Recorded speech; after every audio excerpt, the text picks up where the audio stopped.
오늘은 옥하는 목사님 다락방 교재죠. 마가복음 2 41과입니다. 무화과 나무를 저주하시다라는 제목을 가지고 마가복음 11장 12절부터 14절, 20절부터 25절까지 말씀을 함께 살펴보았으면 좋겠습니다. 우리 먼저 마음의 문을 열매를 같이 한번 읽어보았으면 좋겠습니다. 예수님이 예루살렘에 도착하신 지 이틀째 되는 날이다. 아침에 베다니를 떠나 예루살렘으로 들어오시다가 무화과 나무를 저주하신 사건은 마가복음에 기록된 마지막 기적이다. 무화과 나무가 하루 만에 말라버렸기 때문에 기적에 해당하지만 동시에 이 무화과 나무가 이스라엘의 운명을 상징하고 있다는 점에서 하나의 비유라고도 할 수 있다. 이런 의미에서 이것은 매우 중요한 의미를 지니는 사건이다. 또한 예수님은 이 사건을 가지고 믿음의 기도가 갖는 능력이 얼마나 큰지를 제자들에게 교훈하고 계신다. 네, 우리가 지난주에 뭘 배웠죠? 예루살렘 입성에 대해서 배웠죠. 예수님께서는 마지막으로 예루살렘에 방문하십니다.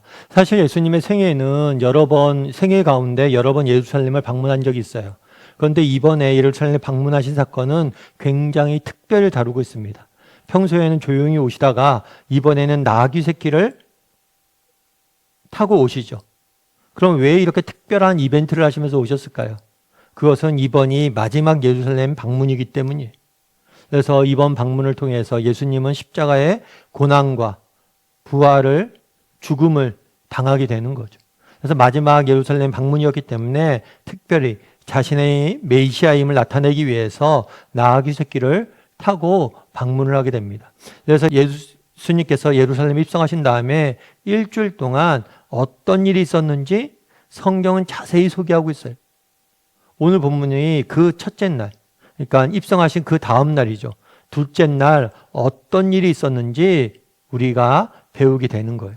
그런데 오늘 본문이 조금 우리에게 낯설게 다가오는 이유가 있어요. 그건 뭐냐면 예수님께서 오늘 본문에서 무화과 나무를 저주하셨어요. 그래갖고 이 무화과 나무가 완전히 메말라 버리거든요. 근데 이런 모습이 평소 예수님과는 좀 다르다는 거예요. 평소 예수님의 모습은 사랑과 온유한 모습이죠. 그런데 예수님께서는 이 나무를 저주하시고 마치 심판하신 듯한 모습들을 보여줘요. 그럼 왜 평소와 다르게 이렇게 조금 파괴적이라고 할 수 있는 모습을 예수님은 보여주셨냐는 거예요. 이 부분에 대해서 우리가 좀 함께 살펴보고 또 이야기를 나눴으면 좋겠습니다. 우리 1번 문제 같이 한번 읽어볼까요? 예수님이 제자들과 함께 베다니에서 나오실 때 어떤 일이 있었는가? 이렇게 하신 이유는 무엇이라고 생각하는가? 예, 이튿날 예루살렘에 입성하신 지 그 다음 날, 둘째 날이죠. 둘째 날 그들은 예수님과 제자들 일행은 어디에서? 베다니에서 나왔다. 베다니 같은 경우에는 예루살렘으로부터 약 3km 정도 떨어진 성읍이에요. 그래서 예루살렘에 예수님께서 오셨을 때는 주로 주무시는 건 어디서 주무냐면 베다니에서, 특별히 나사로의 집에서 주무셨어요.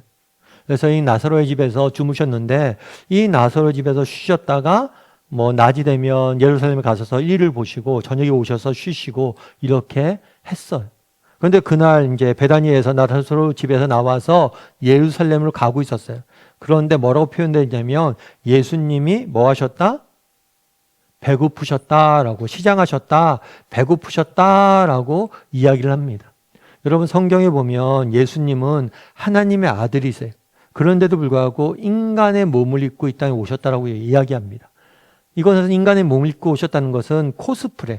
요즘 여러분 코스프레 아시죠? 가면이나 이렇게 뭘 쓰고 연기하는 거. 코스프레, 인간의 모습으로 단순히 코스프레한 게 아니에요. 실제 인간이 되셨어요. 그렇기 때문에 인간이 되셨기 때문에 뭘 느껴요? 배고픔을 느끼는 거죠. 그래서 예수님께서는 우리가 인간이기 때문에 느끼는 모든 아픔을 다 아세요. 그래서 성경은 뭐냐면 이 예수님이 아시지 않냐. 그래서 우리가 하나님 앞에 담대히 구할 수 있다. 왜냐하면 그분은 우리의 아픔을 아시기 때문에 도울 수 있다. 그래서 성경에 보면 예수님이 인간적인 모습들을 보입니다. 이 인간적인 모습 속에서 우리가 느끼는 건 뭐냐? 그분이 인간인 우리의 아픔을 아실 것이기 때문에 우리를 도우실 것이라는 이 도우심에 대한 확신을 가져도 좋은 거예요. 배고프셨어요. 배고프셔서 뭐라고 이야기했냐면 시장하신지라 멀리서 잎사귀가 있는 무화과 나무를 보시고 혹 그 나무에 무엇이 있을까 하여 가셨더니 라고 되어 있어요. 여러분들이 조심해야 될 게 있는 게 뭐냐면 이 배고픔이에요. 이 배고픔은 무화과 나무를 보게 된 계기가 돼요. 다만 무화과 나무가 나중에 저주하시거든요. 저주하신 동기는 아니에요. 우리가 쉽게 생각을 잘못하면 무화과에 먹을 것이 없어서 화가 나셔서 무화과를 저주했다 이렇게 보기 좋은데 이 배고픔은 어디까지 연관되어 있는 거예요? 보게 된 계기까지만 연관되어 있는 거예요. 저주하신 이유는 따로 있어요.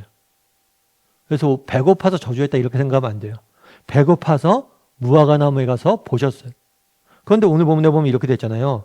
잎사귀가 있는 무화과를 보시고 먹을 것이 있을까 하여 가셨다라고 되어 있어요. 이게 뭐냐면 무화과 나무는 그 당시에 흔한 과일이었고 흔한 먹거리였어요. 그런데 무화과 나무 같은 게 어떻게 하냐면 3월 정도 되면 싹이 납니다. 나무에 싹 같은 조그만 것들이 나요. 그 다음에 4월 달 되면 무화과 잎사귀가 무성이 열려요. 그리고 5월 달이 되면 이 싹이 자라서 열매가 되는 거예요. 그러니까 열매가 되기 전에 이렇게 작은 봉우리 같은 게 있는 거예요. 열매 봉우리. 그 봉우리가 있고 잎사귀가 있고 열매가 있어요. 따라서 멀리서 보니까 잎사귀가 많았다고 그랬거든요. 잎사귀가 많아요. 그러니까 이곳에 뭐가 있을 거다? 이 열매가 되기 전에 있는 싹, 이게 있겠구나 하고 간 거예요. 그 당시는 뭐냐면 무화과 나무 열매가 맺히잖아요. 무화과 나무 열매가 맺히는데 열매가 되기 전에 이 싹 같은 경우에는 먹을 수 있어요. 물론 맛은 무화과처럼 많진 않아요. 그래도 먹음으로 인해서 배고픔을, 허기를 면할 수 있습니다. 특별히 유대 사회 같은 경우는 어떤 사회냐면 유목 사회. 사람들이 돌아다니고 여행하는 사람들이 많단 말이에요. 그럼 이 사람들이 길을 가다가 이렇게 공용지에 이렇게 피어져 있는 무화과 나무 같은 경우에는 그 싹을 누구나 따서 먹을 수 있어요. 그래서 예수님도 가서 먹을 게 있는가 하고 가서 본 거예요. 그런데 문제는 뭐예요? 잎사귀 외에는 아무것도 없었다라고 이야기해요. 잎사귀가 있으면 싹이 있을 줄을 알았는데 싹이 아니라 싹도 없고 뭐예요? 아무것도 없었다고 이야기해요. 왜냐하면 그때는 무화과 때가 아니다. 즉 5월이 아니란 거예요. 무화과 열리는 열매 시즌이 아니에요. 그래서 잎사귀만 있고 열매는 없어서요. 그런데 잎사귀만 있고 열매 없는 거는 열매가 맺히지 않는 건 이해가 되는데 뭐도 없는 거예요? 싹도 없는 거예요. 싹이 없으면 나중에 뭐가 되냐면 열매 봉우리가 없으면 나중에 열매로 변할 수가 없잖아요. 열매 자체를 이 나무는 맺을 수가 없는 거예요. 잎사귀가 있으면 열매 맺기 전에 있는 그 싹이 있어야 되는데 그 싹이 안 난 거예요. 그러자 어떤 일이 있었을까요? 이번 문제 같이 한번 읽어볼까요? 잎만 무성하고 열매가 달리지 않은 무화과 나무를 예수님이 어떻게 하셨는가? 그리고 그 결과 이 나무는 어떻게 되었는가? 예수님께서 말씀하셨어요. 나무에게. 뭐라고 말씀하냐면 이제부터 영원토록 내가 열매를 따먹지 못할 것이다. 열매가 너가 맺혀지지 않을 것이다. 열매가 잎사귀만 있는데 열매가 없는 걸 보고 예수님께서 이 나무를 저주하신 거죠. 심판하신 거예요. 다시는 사람들이 너에게서 열매를 먹지 못할 것이다. 이렇게 저주하셨어요. 심판하셨어요. 그런데 이 말을 뭐 했다고 그래서 제자들이 들었어요. 그런데 그들이 아침에 갈 때 이 다음날 아침에 다시 베다니에 쉬었다가 예루살렘 가는 길에 이 무화과 나무를 본 거예요. 베드로가 생각이 났다고 그랬어요. 그때 봐줘. 예수님께서 저 무화과 나무를 저주하셨지, 심판하셨지, 생각났어요. 그런데 그 나무를 보니까 뭐예요? 뿌리째 말라 있어요. 완전히 빼빼 말라 있어요. 그러면서 얘기한 거죠. 랍비여, 예수님 보소서, 예수님이 어저께 저주하신 무화과 나무가 말라 죽었나이다 라고 이렇게 이야기를 한 거예요. 그러면 우리가 여기서 한 가지 생각해야 될 게 있어요. 왜 예수님께서는, 그러니까 예수님이 그날 저주했어요?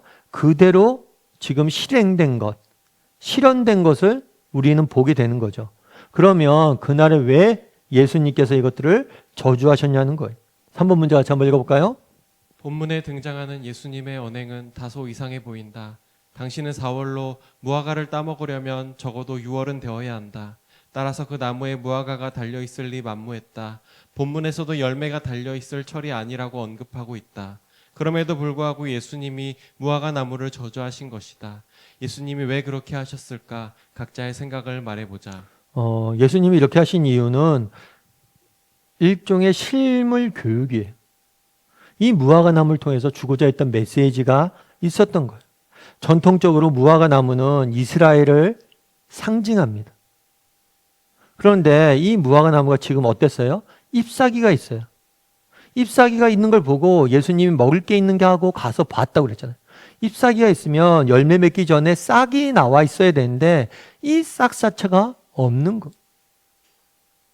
그래서 겉으로 보기에는 열매가 있을 것처럼 보이지만 실제로는 열매가 없는 그런 무화과 나무였거든요. 이것은 하나의 모형이에요. 어떤 모형이에요? 당시 이스라엘의 모습이에요. 그 당시 이스라엘은 뭐예요? 외적으로는 형식이 있었어요. 종교적 형식이 있었어요. 그래서 외적으로는 제사도 드리고, 외적으로는 경건한 척도 하고, 외적으로는 기도도 하고, 외적으로는 금식도 하고, 외적으로는 너무 종교 생활을 하는 것처럼 보여요. 그런데 실상으로는 예수님 늘 지적한 게 뭐예요? 그 안에 외적인 형식이 있었지만 내면의 믿음은 없었던 거죠. 다르게 말하면 그 당시에 잎사귀는 풍성했어요. 그런데가 열매가 없는 그런 이스라엘을 이 무화과가 보여주고 있는 거예요. 그래서 뭘 하는 거예요? 이 무화과 나무를 저주하시고 심판하신 거예요. 너희가 이 모습 그대로 계속 간다면 이 무화과 나무가 메말라 버린 것처럼 너희도 메말라 버린 것들을 경고하시기 위한, 실물을 통해서 이스라엘에게 경고하시기 위해서 이렇게 실물 교육을 하신 것이죠. 실제로 여러분들 나중에도 배우겠지만 마가복음을 보면 이 무화과 나무 사건이 지금 본문이 잘라져 있잖아요. 이 잘라진 사건 사이에 뭐가 있냐면 성전 정화하신 사건이 있어요. 이건 다음 주에 배울 거예요. 예수님께서 성전에 가셔서 성전을 깨끗게 하셨어요. 왜냐하면 이 성전은 뭐예요? 하나님께 기도하는 곳인데 이곳을 강도의 소굴로 바꾸었다라고 예수님께서 화를 내시면서 성전을 깨끗게 하십니다.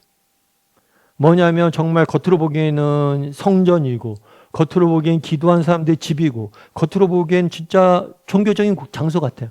그런데 막상 가보니까 강도들밖에 없는 거예요, 그곳에. 정말 막상 가보니까 종교적으로 자신들이 어떻게 하면 이익을 챙길지, 어떻게 하면 자신의 이속을 누릴지, 장사꾼들만 그 성전에 가득했던 거예요. 그래서 예수님께서 화를 내고 분노하셨던 거예요. 그래서 일부러 이 무화과 나무 사이에 껴서 이야기를 보여준 이유는 뭐냐? 바로 이게 하나의 상징이란 거예요. 실물 교육인 거예요. 당시 이 무화과 나무가 누구의 모습이에요? 당시의 이스라엘의 모습이고, 너희가 정말 회개하지 않는다면, 돌이키지 않는다면 심판받게 될 거라는 것을 경고한 것이에요. 우리 4번 문제 같이 한번 읽어볼까요? 무화과 나무는 성경에서 이스라엘 나라를 지칭하는 경우가 많다. 그렇다면 잎만 무성하고 열매 하나 없는 무화과 나무는 분명히 당시 이스라엘의 영적 상태를 잘 나타냈다고 할 수 있다. 신앙생활의 형식은 화려하게 남아 있었으나 마음은 하나님에게서 멀고 순종이 없는 불모 상태였다. 하나님의 아들을 영접하지 않고 거역하였다. 그러면서도 그들은 하나님의 뜻을 따른다고 큰 소리치고 있었다. 그래서 하나님은 빠른 시일 안에 이스라엘을 심판할 계획을 가지고 계셨다. 예수님은 심판이 가까웠고 그 심판이 임하면 이 나라가 뿌리째 말라버린 무화과 나무처럼 될 것이라고 예언하기 위해 의도적으로 나무를 저주하신 것이다. 이 사실을 아래의 성구들을 가지고 정리해보자. 네. 호세아서에서 뭐라고 되냐면 옛적에 내가 이스라엘 만나기를 광야에서 포도를 만난 같이 하였으며 너희 조상들을 보기를 무화과 나무에서 처음 맺힌 첫 열매를 봄같이 하였도다. 그만큼 하나님 앞에 나는 하나님이죠. 하나님은 이스라엘을 뭐예요? 기쁘게, 정말 귀하게, 소중하게 여겼다는 거예요. 그런데 그들이 바알 부올로 가서 부끄러운 우상에게 몸을 드림으로 하나님께서 이스라엘 백성들을 뭘 하셨어요? 원래는 가나안 땅이죠. 애굽에서 노예 생활을 하고 있었잖아요. 해방해서 그들을 가나안 땅으로 인도했어요. 그럼 이 가나안 땅에서 하나님 백성답게 정말 살아야 되는데 이 곳에 가서 뭐예요? 우상 숭배를 하기 시작한 거예요. 가나안 사람들이 섬기던 우상들을 함께 섬겼던 거예요. 하나님의 백성인데 오히려 하나님을 떠나서 우상 숭배하고 있었던 이스라엘 백성들을 뭐예요? 정말에게 경고의 메시지를 전한 거예요. 그런데 이런 우상 숭배가 신약 시대에는 없냐? 그렇지 않다는 거예요. 마가복음에 이렇게 돼 있어요. 이르시되 이사야가 너희 외식하는 자에 대해서 잘 예언하였도다. 기록되었을 때 이 백성이 입술로는 나를 공경하되 마음은 멀었다. 입술로만 나를 공경하되 마음은 뭐예요? 멀었다는 거예요. 그들의 조상들이 자신 말로는 우리는 하나님의 백성입니다 하면서도 그 마음에는 우상을 숭배했던 것처럼 이들이 입술로는 나를 공경하되 마음은 내게 멀었다. 특별히 외식한 자라고 표현하잖아요. 외식은 뭐냐면 꾸미다, 가장하다. 겉으로는 내가 정말 종교인인 것처럼 정말 회당에 서서 기도하고 정말 율법을 꼼꼼히 외우고 막 가르치고 막 그래요. 마치 겉으로는 외적으로는 종교 생활을 합니다. 그런데 그 내면을 딱 들여다보면 하나님을 향한 믿음이 없었다는 거예요. 요한복음 1장 11절에 뭐라고 되어 있어요? 자기 땅에 오매 자기 백성이 영접하지 아니하고. 이건 예수님에 대한 얘기. 예수님께서 하나님의 아들이신 예수님께서 뭘 했어요? 이 땅에 오셨어요. 그런데 예수님을 뭘 한 거예요? 그들이 거절한 거예요. 거절. 정말 하나님의 백성이라면 그들이 정말 마음속으로 깊은 하나님의 백성이라면 뭐예요? 예수님을 받아들여야 되죠. 그런데 거절한 거예요. 왜 거절했냐는 거예요. 여러분, 종교 지도자들은 왜 거절했어요? 시기와 질투죠. 사람들이 예수님을 따릅니다. 자신이 받지 못한 존경을 예수님에게 보입니다. 그러니까 그 청년을, 예수님을 뭘 한 거예요? 시기하고 질투한 거죠. 저 사람은 우리처럼 바리새인도 아니고 우리처럼 종교교육도 제대로 받지 않고 나사렛 출신인데 자기가 뭐라고 시기와 질투에 빠져서 정말 하나님을 믿는다고 하면서도 그 마음에 뭐가 가득한 거예요? 시기와 질투와 교만이 가득해서 하나님의 아들을 거절한 거죠. 누가복음에서는 보다 구체적으로 얘기합니다. 가까이 오사 성을 보시고, 성은 예루살렘이에요. 예루살렘 성을 보고 예수님께서 뭘 했냐면 우셨다라고 이야기를 해요. 눈물을 흘리셨어요. 왜 우셨을까요? 앞으로 예루살렘의 성에 임할 심판을 보시고 우셨다라고 되어 있어요. 그날, 그 심판이 임할 날 얼마나 이 심판이 혹독할지를 보고 우셨어요. 실제로 예루살렘 성전은 예수님이 부활하고 승천하신 다음에 한 30년 정도 지나서 66년에 완전히 멸망당합니다. 완전히 멸망당해요. 그래서 실제로 하나님의 심판을 받고 멸망당하는 모습들을 우리는 역사 속에서 발견하게 되는 거예요. 그래서 정리하면 뭐냐면 그날에 무화과 나무를 보고 예수님께서 저주하셨어요. 이것은 나무 자체가 문제가 아니에요. 이 저주된, 이 말라버린 나무를 통해서 주고자 했던 메시지가 있어요. 너희도 이렇게 잎사귀만 무성하고 열매가 없으면 정말 겉으로만 이렇게 하나님 믿는 척하고 말로만 하나님의 백성이다 자랑하고 그러면서도 그 마음이 우상을 품고 있거나 그 마음이 정말 하나님을 떠나 있거나 그 마음에 참된 믿음이 없다면 너희도 이렇게 심판받을 것이다 라고 경고한 거고, 실제로 이들이 정말 하나님 말씀에 뭐예요? 회개하지 않고 그 모습을 돌이키지 않아서 심판받는 모습들을 보게 돼요. 특별히 오늘 본문에 누가복음에 그렇게 됐죠. 우셨다. 너무 안타까워 하시는 거. 정말 저주하시고 심판하길 원하시는 게 아니에요. 안타까워 하시는 거. 회개하길 원하시는 거. 우리 5번 문제 같이 한번 읽어볼까요? 저주받은 무화과 나무는 오늘을 사는 우리에게 어떤 교훈을 준다고 생각하는가? 네. 저주 남은 무화과 나무는 그 당시 이스라엘 사람들의 모습을 보여주는 거라고 했죠. 그럼 우리에게는 이 저주 무화과 나무 같은 이런 모습이 없냐는 거예요. 우리에게는 외적으로는 그런 종교 생활의 형식이나 외적으로는 내가 기독교인이라고 말하지만 우리 내면에는 뭐예요? 참된 믿음이 없진 않냐는 거예요. 나 외적으로는 교회 다녀. 나 기독교인이야. 나 신앙이냐? 라고 이야기하지만 정말 우리의 내면의 모습을 정직히 깊이 들여다보면 참된 믿음을 우리에게 발견할 수 있냐는 거. 그래서 우리가 정직히 한번 돌아봐야 돼요. 난 정말 외적으로는 신앙이라고 하지만 내면으로는 뭐예요? 믿음이 있는가? 그래서 오늘 본문의 계시록은 이렇게 됐어요. 내가 말하느니 나는 부자다. 부유해서 부족한 것이 없다 하니 내 공고한 것과 가련한 것과 가난한 것과 눈먼 것과 벌거벗은 것을 알지 못한다. 뭐냐면 뭐가 문제냐면 나는 부자다라는 교만이 문제라는 거예요. 나 정도면 신앙생활 잘하지. 나 정도면 그동안 신앙생활 잘해왔지. 나 정도면 괜찮아. 이런 마음 자체가 문제라는 거예요. 여러분 정말 제가 목사잖아요. 목사라고 해서 제가 괜찮을까요? 제가 목사지만 저도 뭐예요? 한순간에 믿음을 다 잃을 수도 있어요.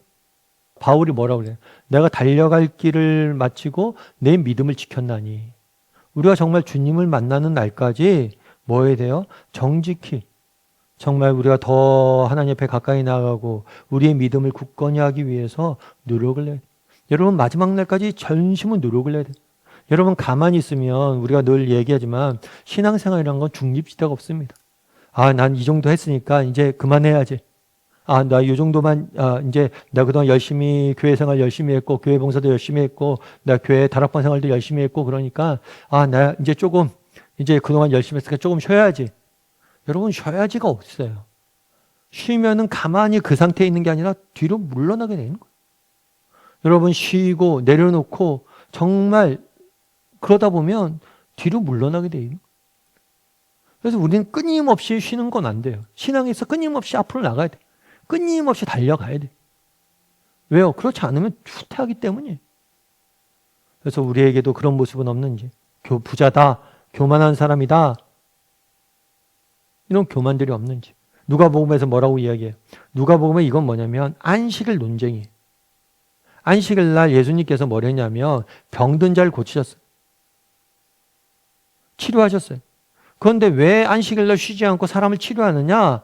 비판을 했어요. 그랬더니 그 얘기하는 거야. 야, 너희도 아들이 우물에 빠졌다고 생각해봐라. 구하지 않겠냐? 안식일이라고? 구해야지 사람의 생명이 있는 건데 소는 어떠냐?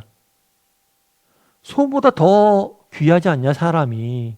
그러면 소도 우물에 빠지면 구하는데 왜 사람을 안식일에 치료하는 것들을 너희 비판하느냐라고 이야기해요. 여러분 이게 안식일은 대표적인 율법이에요. 왜 율법에 대해서 이스라엘 백성들은 가리키고 열심히 하려고 그랬어요? 율법의 핵심이 뭐예요? 하나님 사랑과 이웃 사랑. 그들은 정말 하나님을 율법을 열심히 지킨다고 말만 했어요. 그 율법 규정대로 산다고 자기들은 율법을 자랑하고 막 그랬어요. 그런데 정작 그 마음에 보니까 하나님 사랑과 이웃 사랑이 빠져 있는 거예요. 그 모습을 지적한 거예요. 우리도 그럴 수 있다는 거죠. 우리도 겉으로 보면은 신앙생활 열심히 하는 것 같아요. 그런데 정말 우리 마음속 깊숙한 곳에 하나님을 사랑하고 이웃을 사랑하는 마음이 없진 않은지 돌아봐야죠. 저도 뭐 목사니까 마찬가지죠. 저도 목사지만 이 무화과 나무 같을 수 있잖아요. 정말 하루 종일 교회에서 일하고 하루 종일 뭐 교회에서 봉사하고 그러지만 내 마음속에 정말 하나님 사랑과 이웃 사랑이 성도에 대한 사랑이 식을 수 있어요. 없을 수 있어요. 그리고 내가 하나님 말씀 전하지만 내 마음에 참된 믿음이 없을 수 있어요. 그것처럼 불행한 일은 없죠. 그래서 늘 점검해 봐야 돼요. 뭘 점검해 봐야 돼요? 나는 무화과 같은 모습 없는지. 내가 목사지만 이런 모습 내게 없을까? 내가 권사고 장로지만 내게 이런 모습 없으실까? 내가 모태신앙이지만 내가 예수님을 믿는다고 하지만 내게 이런 모습들은 없는지 한번 돌아봐야 된다는 거. 그래서 한번 이야기를 나눠보세요. 각자 자신에게는 나는 저주받은 무화과 나무 같은 모습 없는지 한번 이야기를 나눠보세요. 6번 문제 같이 한번 읽어볼까요? 예수님은 무화과 나무를 마르게 하는 능력이 어디에서 나온 것이라고 말씀하셨는가? 지금 베드로가 놀랬잖아요. 깜짝 놀랐어요. 뭘 했냐면 무화과나무 하나님 예수님의 말씀 한마디에 무화과나무처럼 이렇게 메말라 버린 걸 보고 기적이 일어난 걸 보고 놀랐어요. 그런데 예수님이 이걸 보시고 왜 무화과나무가 말랐다고 놀래느냐? 이 무화과나무가 마른 것들, 이런 것들은 놀라운 일이 아니란 거예요. 너희가 정말 믿음이 있다면 이거보다 더 놀라운 일들을 행할 것이다 라고 가르치세요. 그러면서 22절과 23절에서는 이렇게 이야기하죠. 예수님께서 그들에게 대답하여 이르시되 하나님을 믿으라. 너희가 정말 믿음이 있다면 누구든지 이 산을 들어 바다에 던지라면, 이 산은 뭐 그 앞에 있는 감난산일 수도 있고 아니면 쉬운 산일 수도 있고 어떤 산일 수는 정확히는 알 수 없어요. 다만 산을 던져서 바다는 아마 사해일 수도 있고 지중해일 수도 있겠죠. 어떤 산이든 간에 어떤 바다에든지 간에 산을 들어 바다에 던지리라 하면 그게 이루어질 것이다. 여러분, 산을 들어서 바다에 던질 수 있나요? 이건 없죠. 이건 불가능한 일이에요. 너희가 진정한 믿음이 있다면 불가능한 일도 뭐예요? 이룰 수 있을 것이다 라고 이야기를 해요. 너희가 정말 마음에 의심하지 않고 정말 믿음을 가지고 있다면 이거보다 더 놀라운 일들도 하게 될 것이다 라고 말씀하신 거예요. 7번 문제 같이 한번 읽어볼까요? 여기서 산을 들어 바다에 던진다는 말은 무엇을 의미하는가? 유대 나라에서는 아주 어려운 진리를 해석한 랍비를 가리켜 산을 옮긴 사람이라고 불렀다. 네. 산을 들어 바다에 옮겼다. 이게 무슨 말일까요? 불가능한 일을 너희가 하게 될 거라는 거예요. 불가능한 일. 우리가 믿음이 있다면 산을 들어 바다에 던지는 불가능한 일을 우리가 할 수 있다는 거예요. 여러분, 우리가 정말 이런 믿음을 가져야 돼요. 정말 하나님께서 정말 뭐예요? 우리가 믿음이 있다면 뭘 하실 것이다?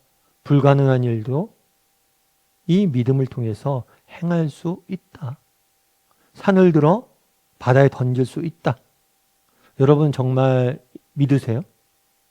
여러분, 죽은 사람이 살아나는 것, 죽은 사람이 부활하는 것, 이거 가능한 일이에요? 불가능한 일이에요? 세상적으로 보면 불가능한 일이죠. 죽은 사람이 어떻게 살아납니까? 그런데 우리는 이걸 믿는 사람이잖아요. 죽음이 끝이 아니라 죽음 이후에 부활과 영원한 생명이 있음을 믿는 사람이죠. 그리고 믿음이 있다면 이 부활과 영원한 생명을 너희가 누릴 것이다 라고 이야기하죠. 여러분, 정말 우리는 죽음 이후에 부활이 있음을 믿는 사람들. 정말 너희가 믿음만 있다면 뭘 할 수 있다고요? 불가능한 일도 너희가 행할 수 있을 거라는 거예요. 우리의 문제는 그럼 뭡니까? 믿음이 없다는 거죠. 우리 8번 문제 같이 한번 읽어볼까요? 우리는 예수님처럼 완전히 하나님을 신뢰할 수는 없다. 하지만 믿는다면 그 대상이 분명해야 하고 그 결과에 대해서도 흔들림이 없어야 한다. 24절을 가지고 왜 믿음이 기도와 불가분의 관계를 지니는지 설명해 보라. 예. 뭐라고 되냐면 계속해서 예수님이 얘기한 거예요. 너희가 믿음이 있다면 산을 들어 바다로 옮길 것이다. 따라서 내가 너희에게 말하니 무엇이든지 기도하고 구하는 것을 받은 줄로 믿으라. 그리하면 그대로 되리라.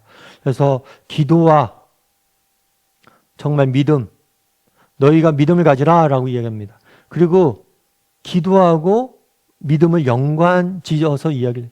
너희가 무엇이든지 기도하고 받은 줄 믿으라. 그래서 우리에게 뭐가 필요하냐? 기도와 믿음이 필요하다고 이야기를 하는 거죠. 여러분, 기도가 왜 믿음과 그러면 기도가 불가분의 관계일까요? 여러분, 믿음이 없으면 기도할 수 있을까요? 없을까요? 여러분, 믿음이 없으면 기도할 수 있을까요? 없을까요? 여러분, 믿음이 없으면 기도할 수 없어요. 우리 아이들이 이제 주로 이제 저한테 뭐 아빠 뭐 해줘 이렇게 이야기를 하는 경우도 있죠. 그런데 아이들이 저한테 부탁하기 전에 누구한테 먼저 이야기할까요? 엄마한테 먼저 이야기하더라고요. 엄마한테 먼저 이야기해서 엄마한테 먼저 이야기해 보는 거죠. 이거 아빠한테 부탁하면 들어줄까 안 들어줄까 확인해 보는 거예요. 그래서 뭐예요? 엄마한테 이야기 먼저 해보고 엄마가 야 아빠한테 얘기해봐 라고 이야기하면 그때야 얘기하는 거예요. 엄마가 아빠에 대해 더 잘 아니까 엄마한테 얘기해보고 아빠가 들어줄 것 같은 거는 확인을 받는 거죠. 아 이거 아빠가 들어줄 거야? 그럼 뭐 할 거예요? 아빠한테 말하죠. 마찬가지예요. 여러분 왜 우리가 기도를 안 할까요? 여러분 믿음이 없으면 사실 기도할 수 없어요. 우리가 기도했을 때 하나님께 들으시고 우리의 기도에 응답하실 것이다. 이런 분명한 믿음이 있으면 뭐예요? 우리는 기도하게 되어 있는 거예요. 다르게 말하면 믿음이란 게 사실은 눈에 보이지 않잖아요. 여러분, 내가 산을 들어 바다에 우리가 믿기만 하면 정말 하나님 신뢰하면 하나님께서 우리가 믿기만 하면 우리의 믿음을 대로 이루어 주실 것이야. 이런 확실한 믿음이 있다면 뭐예요? 기도하게 돼 있어요. 그런데 우리가 왜 기도하지 못하냐? 하나님 신뢰하지 못해서 기도하지 못해요. 그래서 우리가 믿음이 있다면 기도해야 되고 또 여러분 기도하십시오. 기도하면 또 믿음이 선순환이 일어나요. 여러분 우리가 믿음을 갖고 기도하십시오. 그리고 기도하다 보면 우리의 믿음이 더 뭐예요? 강해져. 계속해서 선순환이 일어나요. 여러분 정말 믿음을 갖고 믿음은 눈에 보이지 않잖아요. 따라서 기도하는 행위로 우리의 믿음이 나타나야 됩니다. 뿐만 아니라 우리가 기도할 때 우리의 믿음이 더욱더 강해지는 거예요. 예전에 제가 임현수 목사님이라고 계세요. 이 목사님 같은 경우에는 캐나다에서 이제 목회하신 목사님인데 캐나다 국적을 갖고 있어요. 그래서 하나님께서 그 마음속에 북한을 도우라는 마음을 주셨어요. 그래서 이 목사님께서 북한을 도왔어요.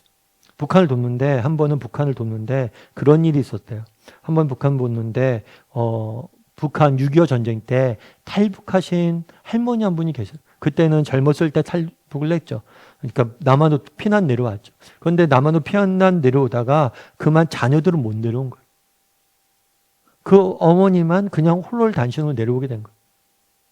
그래서 남한에 이제 살면서 늘 언제나 우리 아이들 만나게 될까 이렇게 고민을 한 거죠. 그 고민을 하다가 이분이 그런 부탁을 한 거예요. 좀 우리 자녀들 좀 찾아달라고.